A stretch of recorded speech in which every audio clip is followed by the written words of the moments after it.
एक छोटे से गांव में एक किसान रामू अपने बेटे अर्जुन के साथ रहता था। रामू ईमानदार और मेहनती इंसान था। उसका जीवन कठिनाइयों से भरा था, लेकिन उसके चेहरे पर हमेशा संतोष की मुस्कान रहती थी।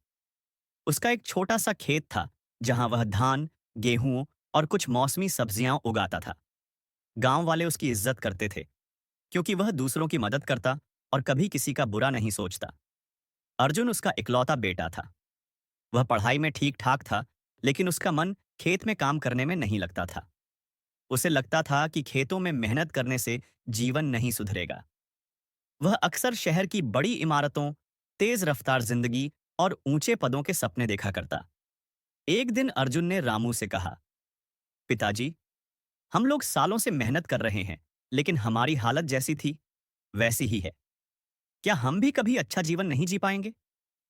मैं चाहता हूं कि मैं शहर जाकर कोई नौकरी करूं, कुछ बड़ा करूं। रामू कुछ क्षण चुप रहा। उसने बेटे की आंखों में उम्मीद देखी और कहा, बेटा, अगर तुम्हें लगता है कि शहर में तुम्हारे लिए कुछ अच्छा है, तो जरूर जाओ। लेकिन यह याद रखना कि जहां भी जाओ, मेहनत ही तुम्हारा सबसे बड़ा साथी होना चाहिए। और अपने संस्कारों को कभी मत भूलना। अर्जुन अगले दिन शहर चला गया। शहर में सब कुछ नया था। उसे न कोई जानता था, न कोई मदद करने वाला था। शुरू में उसे बहुत कठिनाइयां झेलनी पड़ी। कई रातें उसने खाली पेट सड़कों पर बिताईं। फिर एक दिन उसे एक ढाबे में बर्तन धोने का काम मिला। काम छोटा था, लेकिन अर्जुन ने पूरी ईमानदारी से किया। धीरे धीरे मालिक को उसका व्यवहार और मेहनत पसंद आने लगी। कुछ महीनों बाद उसे उसी ढाबे में कैशियर की नौकरी मिल गई। अर्जुन ने खाली समय में कंप्यूटर चलाना सीखा, अंग्रेजी सीखी और कुछ प्रोफेशनल कोर्स किए। उसने पैसे बचाकर पिता को गांव भेजना शुरू कर दिया। इधर गांव में रामू की तबीयत धीरे धीरे बिगड़ने लगी। उम्र का असर दिखने लगा था। खेतों का काम अब पहले जैसा नहीं होता था।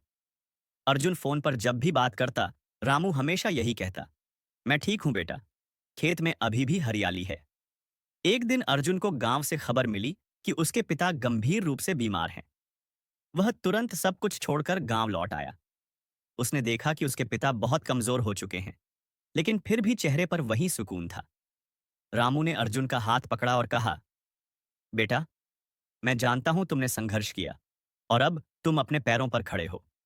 लेकिन एक बात याद रखना, ये खेत तुम्हारे पूर्वजों की निशानी है। शहर में तुम्हें पैसे मिल सकते हैं, पर यहां तुम्हें आत्मा की शांति मिलेगी। अर्जुन पहली बार खेतों को अलग नजर से देख रहा था। उसे एहसास हुआ कि खेत केवल जमीन का टुकड़ा नहीं है, यह उसकी विरासत है। उसने फैसला किया कि वह अब गांव में रहकर आधुनिक तरीके से खेती करेगा। रामू की मृत्यु के कुछ हफ्तों बाद अर्जुन ने पूरी तरह खेती को अपनाया। उसने इंटरनेट से कृषि के आधुनिक तरीके सीखे, सरकार की योजनाओं के बारे में जानकारी ली और गांव के युवाओं को एक समूह में जोड़ा। उसने जैविक खाद बनाना शुरू किया, खेतों में ड्रिप इरिगेशन सिस्टम लगवाया और कम पानी में अधिक उत्पादन वाली फसलें उगाने लगा। धीरे धीरे अर्जुन की मेहनत रंग लाने लगी। उसकी फसलें अब शहरों में बिकने लगीं। लोग उसकी खेती देखने आने लगे। उसने गांव में एक छोटा सा प्रशिक्षण केंद्र भी शुरू किया, जहां वह अन्य किसानों को आधुनिक कृषि के तरीके सिखाता।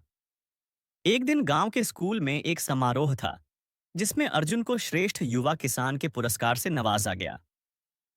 मंच पर बोलते हुए अर्जुन की आंखों में आंसू थे। उसने कहा, मेरे पिताजी ने मुझे मेहनत करना सिखाया और मैंने सीखा कि अगर मन में लगन हो, तो मिट्टी भी सोना उगल सकती है। हमें अपनी जड़ों को कभी नहीं भूलना चाहिए, क्योंकि वहीं से हमारी असली ताकत आती है। आज अर्जुन गांव का सबसे सफल किसान है, लेकिन उसके घर की दीवारों पर अब भी पिता की वही पुरानी तस्वीर टंगी है, मुस्कुराते हुए, आत्मविश्वास से भरे हुए। सीख, यह कहानी हमें सिखाती है कि मेहनत और धैर्य से कोई भी मंजिल पाई जा सकती है। संघर्ष का मार्ग कठिन होता है, लेकिन वही इंसान को मजबूत बनाता है। अपनी जड़ों, अपने परिवार और अपनी परंपराओं को कभी नहीं भूलना चाहिए। बदलाव लाने के लिए ज्ञान, संकल्प और साहस की आवश्यकता होती है। ऐसी और भी मोटिवेशनल स्टोरी के लिए चैनल को सब्सक्राइब एंड वीडियो को लाइक करें।